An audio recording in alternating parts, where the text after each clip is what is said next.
I'm going to take this call. Facebookers, I don't think you can hear this call, but I'm going to try to take it. Hello, this is WARA Radio, AM 1320, with your host, Henry Roman. What's your first name? Steve. Steve, welcome to the show, sir. I've got a Facebook audience that's also listening in. Unfortunately, I don't think they can hear you, but everyone else can. I was calling about that specifically because I found so many Henry Romans on Facebook, I couldn't find you.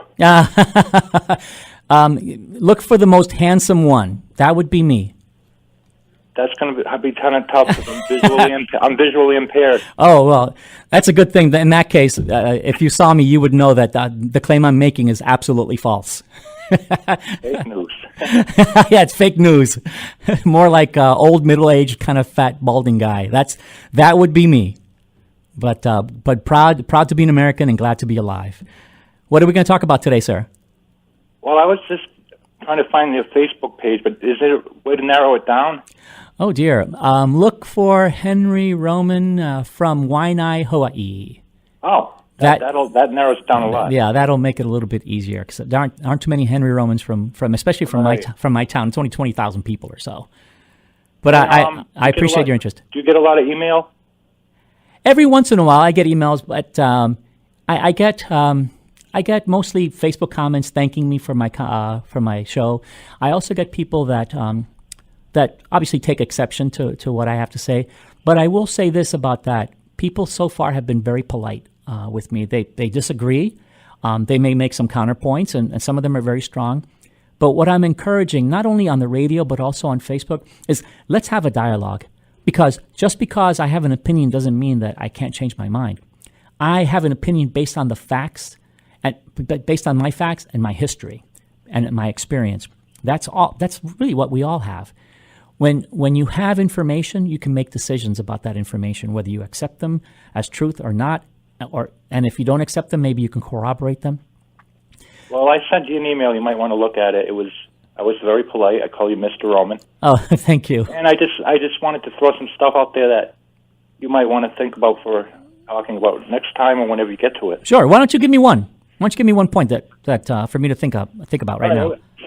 My point was basically being blind, visually impaired.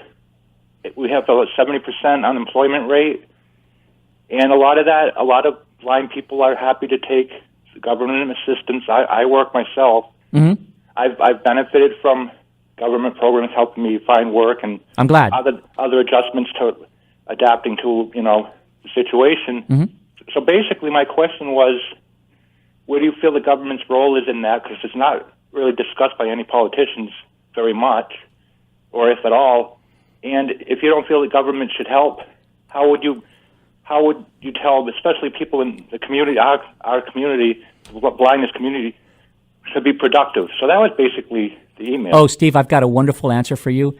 I'm coming up on the break. I've got a hard break that I need to take right now.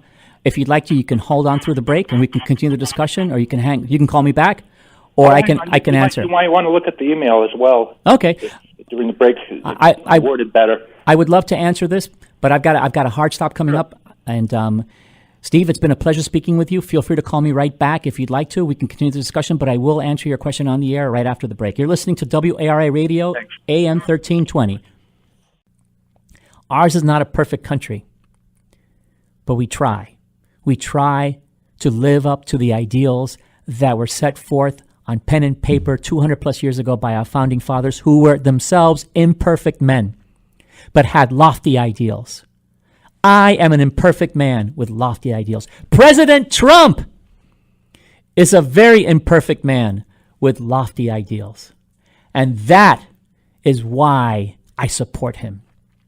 And that is why I support programs that provide job opportunities for those less fortunate, for those perhaps that have disabilities.